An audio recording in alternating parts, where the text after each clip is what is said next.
Hi, I'm Jody Davis with the Newsboys, and this is my guitar rig. We're going to go through the gear a little bit. It's not a big sexy rig, but it gets the job done. We in our camp believe that simplicity is the best way. You know, you have less to break down, easy backup systems, you know, so that you don't have any downtime during the show in case something goes wrong. But one of the more interesting things that I do is I build my own guitars. I've been a craftsman for about 20 years, but I started to bring all my hobbies together and thought I should start building myself guitars. So I kind of made the transition from being a buyer to a builder because I have a tendency, when I love something, I want to know how it works and I want to know how it's done. So no matter what it is, if it's, you know, I like coffee, so I started roasting coffee, and it's just throughout my life I've always done that sort of thing.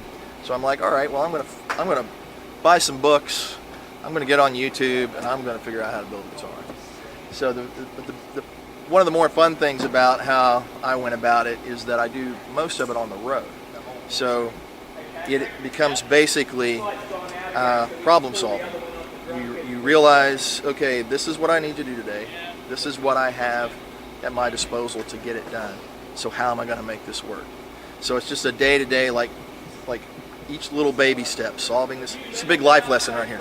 Little baby steps, you know, you solve those problems that you need to solve that day, and before you know it, you're like almost done with a guitar. You know, so it's pretty fun and awesome sort of system.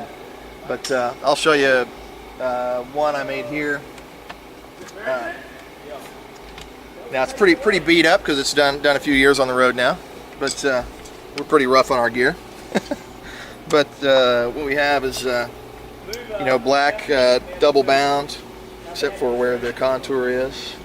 I did a maple neck, and with the skunk stripe I used cocobolo instead of the traditional rosewood. I kind of like the little sapwood in there. I used the same wood for the inlays. I used a bone nut, and then I figured if I was going to do it, I'd go all the way, and I wound my own pickups. So I went through the process of kind of learning that, you know, watching all the videos and a lot of trial and error. And so the kind of the beauty of that is that you can design things and make them that just aren't available.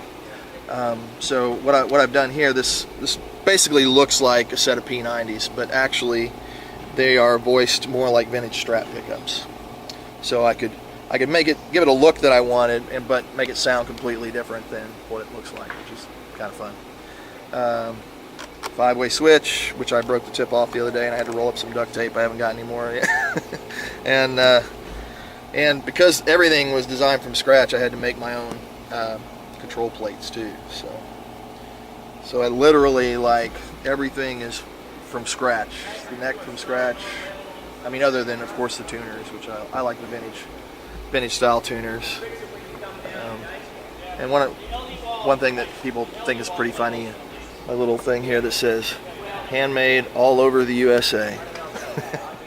It's funny because I have my very first nice guitar was a 71 Telecaster that my dad bought for me for doing some work when we were remodeling a house when I was in like the 8th grade or something.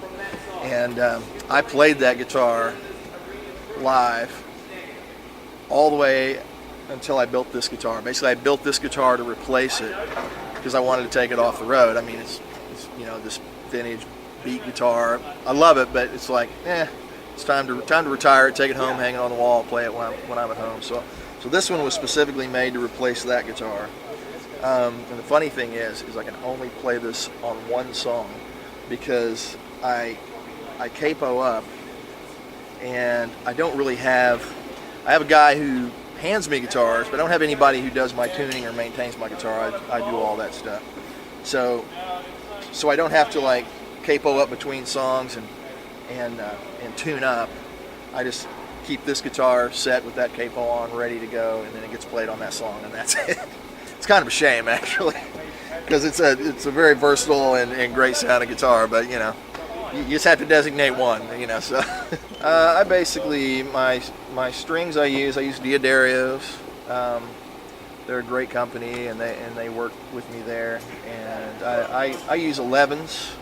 I like, especially playing live. I like to you know, if you're putting on a show and you're doing different things, it's nice to have that really tight string tension, so you're not banging the guitar out of tune when you're hitting the chords or really getting into it. So it kind of keeps everything nice and tight. And after a while, you know, you get used to using the heavier strings. You don't even notice with your left hand. So this was my second guitar I ever built, and it actually the body is Carina, even though it's been painted. You can't see that, but I really wanted to get deluxe, and I did the fancy inlays and bound the neck. And but you can tell it was the second guitar, so some of the accoutrements are a little bit crude, like my really bad water slide logo and things like that. The paint, you know, it's like I'm learning how to paint, so it was a little bit crude, but you know, it's a killer sounding guitar, and love the way it plays. This is around these pickups as well. This one is like a P90, only it has slugs for pole pieces, which gives it a little bit different tonality. And there again, I did the P90 that's voiced like a Strat pickup, because I really like a big Stevie Ray Vaughan fan, so I like that neck Strat pickup. So I really wanted to get ambitious, and I thought that I would put a analog delay up here that I could control and just for fun, you know, do crazy stuff with. And I bought the system and assembled it, and I'm such a hack. I just couldn't make it work right. So, and the guitar was almost done, and I was so anxious to play it. I was like, forget it. All right, so what I ended up doing is it's actually kind of wired, believe it or not, sort of like a Les Paul, in that I got a volume and tone for the bridge, and then the volume and tone volume and tone for the bridge, and a volume and tone for the neck. This is just a dead switch; it doesn't do anything. This was just an on and off switch, because I like to do the little machine gun effect. So that's what I use that for. Now that it's wired like this, I could do it with this one by turning off the neck pickup, but I had already done it, wired it up like this before that happened. So I got a few extra little things on there that don't need to be there, but they look good. So it's funny, because we do interactive video with our show, and so coming into a tour, we'll go and we'll shoot a green screen of each individual player playing the entire show, full out, like you're doing a show. So then, you know, a video editor can come in and, you know, impose that on any kind of backgrounds and make all this great video for all our LED walls. Well, the problem is, you make a song list, and I kind of figure out, all right, I'm going to play these guitars here, so I'm not like changing the guitars constantly. Well, second show in, you completely change the song list, so it ends up I change guitars almost every song, because everything's out of whack and I have to match the video on the screen. So all that to say, I think I start the show with this, and I kind of go back and forth, mostly between this guitar and this guitar. There are two songs, one in particular, God's Not Dead, that I play this green guitar on, which we'll get to next. Now, what's interesting about these guitars is I met a guy named Rick Charlesworth on tour. I'm trying to think of where I met him at, but he came out to a show to deliver a guitar for a guitar player named Andrew for TFK, because he has a company called Zane Guitars in Wisconsin. So he was out delivering a guitar to them, and because he was a builder, I just wanted to pick his brains. I actually really don't know any guitar builders. I mean, maybe know one besides this guy. And so I caught up with him, and we started talking. He stayed for the set, and a few days later he called me. He says, I know you build guitars, but I want to build you a guitar. And I'm like, okay. And he was like, well, I'll build you your guitar. You know, I'll build exactly how you want it.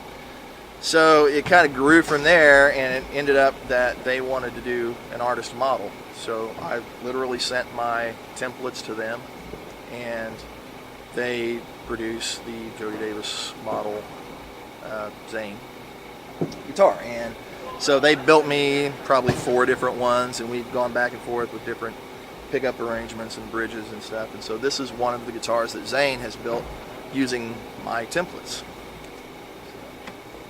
One good thing about Zane is they have good access to very nice maple, so it's a really beautifully figured piece of wood, which I don't like guitars that look like woodworking projects, but I love nicely figured maple necks for some reason. But so this is another Telly setup basically. They were even nice enough to still kind of keep my logo and branding there on it, so that was good. But I think really the biggest reason why he wanted to build me this particular guitar is he really wanted me to play it on God's Not Dead. So I obliged, because he really likes that song. So, but it's a beautiful guitar, single bound, sounds great. They do a really good job. They do an oil finish neck, which is really nice. Feels very, very smooth. You don't hang up. It's really great, especially when you do a lot of outdoor shows, when there's a lot of humidity. You never have that sticky lacquer feeling. You can just, it feels the same everywhere you go. So that's a really cool feature, what they're doing there.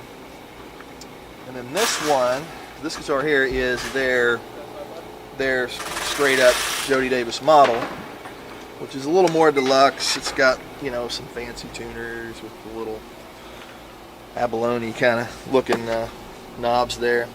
And they actually had it's Rio Grande make this special pickup. It's a humbucker, but it's actually 2 Telly pickups made together into a humbucker. So when you truly split the coil, you have a Telly pickup. It's not just a humbucker that they just split the coil on, which often does not sound very good in the end. This has a very because of the semi-hollow body, it has a very like Telly thin line kind of sound to it, which is awesome. I love it. And I go back and forth using it with the humbucker and with the Telly single coil with a push-pull knob. That works great. And then this is there again another pickup it's basically a Strat pickup. It just looks like a Jazzmaster pickup. And so this switch here, what I also have is Piezo pickups in the bridge. So I have 2 different outputs. It runs completely separate on a different wireless system. So I can have just the electric and the acoustic, and then just the acoustic. And I use that on a few songs, particularly a new one that we're playing called You Hold It All, where I go back and forth between electric and acoustic, and then both electric and acoustic through different parts of the song. So it makes it really nice and versatile. And I've never really loved playing acoustic guitar, so this kind of makes it fun for me. I've always been an electric guitar guy. I don't know why, but I just love that feel. And yeah, so there again, nice figured maple. This is actually the torrefied maple, so it's been toasted, and it caramelizes the sugars and in the saps in the wood, and it makes it more. It's like rigid and lighter. I don't know, but it gives it. It resonates really well. And it's kind of a newer thing that's going on in the guitar world these days. In the last few years, they really started getting into that idea. Torrefied wood. Actually, what this is a mahogany body, and it has a spruce top, like an acoustic guitar. So. Now from here, this is where a lot of guitar players tend to cringe, but I can say this: I've never had a front house guy or anyone in the audience ever complain about my guitar sound. So let's go take a look at what I'm actually using here. Now, I often say it isn't sexy, but it gets the job done. I literally use a Pod HD 500 for all my tones. Well, direct into the console, front house. I don't mic a cabinet. I have a cabinet on stage. It's not here right now. It's not set up, but I use a Marshall 412 on stage because I like to work feedback and do different things, and it works great, sounds great. These units I think sometimes get a bad rap because because they're not expensive and anybody can kind of get their hands on them. And what I've always said is, if you can't hear a good guitar tone, it doesn't matter what you're playing through, you're not going to make it sound good. So if you get a lot of guys who just kind of play, don't have the ears for it, they're not going to make one sound good. I think that's what people mostly hear when they hear one being played. But the great thing about this is we built it into a pedal board. I don't use the DIs in this system. I come out, low Z out to radial DIs. That just better the Jensen transformers and all that just makes it sound just a touch better. And these have actually been modified by JVH3. It's a guy in Atlanta who goes through and he upgrades all the op amps and all the signal chain. So it just gives it a little bit better tone. I think one of the interesting things is he said that the circuit board is actually made to fit those better op amps. And I think in the end the company kind of said, well, we need to cut the price down so it actually fits perfectly to have the better op amps in it. And then he changed out the switches to a better quality switch, which I probably used the regular switches for 6 months, and I only kind of started to have one little bit of issue. But I've used the same unit. I only just switched out. I used the same unit for like 3 years. I mean, that's how reliable it's been. And I keep another one around that's got all my patches in it, which you can put in the computer and dump in. And it's there as a backup, but I've never had to pull it out during the show. The only thing I've ever had go bad was my expression pedal, something come loose in there, and so we swapped them out, and that's why I ended up swapping them. It wasn't anything else within the program. So we had a special pedal board built around it, and then this drops into a case, and I fly this. It's under 50 pounds. So everywhere I go, I have the same guitar sounds. I don't have to worry about backline gear and it sounding like garbage, which happens most of the time. I can always have my stuff, and it works. When you do 150 shows a year for the last 25 years, you gotta you learn how to streamline things and make it work. So there's that. Okay, that's the foundation of everything right there as far as tones. And then I guess my Marshall cab's not out of the case yet. And in that I use 2 Greenback Celestions and 2 Eric Johnson Eminence speakers, they're a really great combination because you got that Greenback's got that little sizzle in there, but then this really round kind of thing that the Eric Johnson, what his tone's like, and it has a really nice thing. They work together really well. It's a great sounding cabinet to stand in front of anyway. All right, so the HD500 coming out of the radial DIs, the signal splits off. I actually forgot to mention that my wireless is underneath. It's built into my pedal board, so if you're not running long leads to the system, it's just right there. There's 2 units, one's for the electric, one's for the acoustic, and there it is. It's all in one tidy package. So then when we're on tour, I've got kind of the work box, and then I just run a tuner here, and then the Mesa Boogie, the 90 power amp stereo to run my 412. That's just for my fun. Nobody else really gets to hear that except for the guys on stage. But and that's pretty much it. It's simple, but it's the job done. Well, thanks for checking out my gear. You can find all our information on newsboys.com. You can check out tour dates. We're probably going to be in your area sometime soon. We do a lot of shows, so probably be there a couple of times. We have a good web presence. There's Instagram and Twitter and Facebook, everything you can think of there. Sue, if you're Duncan's, our drummers, a fan of our drummers. So also check out Zane Guitars. They build my artist model for me, and you can check those out there at zaneguitars.com. Also, we have a new record Love Riot, which we think is the best record to date. Things are going well there, and I think you'd really like that. Also, check out God's Not Dead 2, the movie. We got a presence in that, which is kind of fun. So, thanks for watching.